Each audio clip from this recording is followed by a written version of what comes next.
சூரா நூருடைய 30வது வசனத்திலே சொல்கிறான், குல்லில் முஃமினீன யகுது மின் அப்சாரிஹிம் வ யஹ்ஃபது ஃபுரூஜஹும் ذلك அஸ்கா லஹும் இன்னல்லாஹ கபீரும் பிமா யஸ்னஊன். நபியே, மூமின்களுக்கு, நம்பிக்கை கொண்ட ஆண்களுக்கு நீங்கள் சொல்லுங்கள். அடுத்த வசனத்தில் வ குல்லில் முஃமினாத், நம்பிக்கை கொண்ட பெண்களுக்கு சொல்லுங்கள் என்று அல்லாஹ் சொல்கிறான். இருவருக்கும் ஒரே விஷயத்தை, என்னது? ஒன்று, அவர்கள் தங்களுடைய பார்வைகளை ஹராமை பார்க்காமல் தாழ்த்திக் கொள்ளட்டும். வ யஹ்ஃபது ஃபுரூஜஹும், தங்களுடைய மர்மஸ்தானங்களை அவர்கள் பாதுகாத்துக் கொள்ளட்டும்.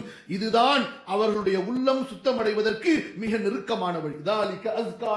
அவர்களுடைய உள்ளம் பரிசுத்தமடைவதற்கு, உள்ளம் உயிரோட்ட உள்ளமாக, அல்லாஹ்வுடைய தக்வாவால் நினைத்து அழக்கூடிய உள்ளமாக, அந்த உள்ளம் அப்படியே பசுமையாக, மென்மையாக, அல்லாஹ்வுடைய அச்சத்தால் அழக்கூடிய உள்ளமாக இருப்பதற்கு இதுதான் அவர்களுக்கு நெருக்கமான. ரசூலுல்லாஹி ஸல்லல்லாஹு அலைஹி வஸல்லம் பாதுகாப்பு தேடிய விஷயங்களிலே ஒன்று வகல்பின் லா யக்ஷா, பயப்படாத உள்ளத்திலிருந்து யா அல்லாஹ் நான் உடத்திலே பாதுகாவல் தேடுகிறேன் என்று துஆ கேட்டார்கள். உள்ளத்தை மென்மையாக்கும்படி அல்லாஹ்விடத்திலே துஆ கேட்டிருக்கிறார்கள். இந்த விஷயங்களை நாமும் உணர்வதோடு நம்முடைய குடும்பத்தாருக்கும் உணர்த்த வேண்டும்.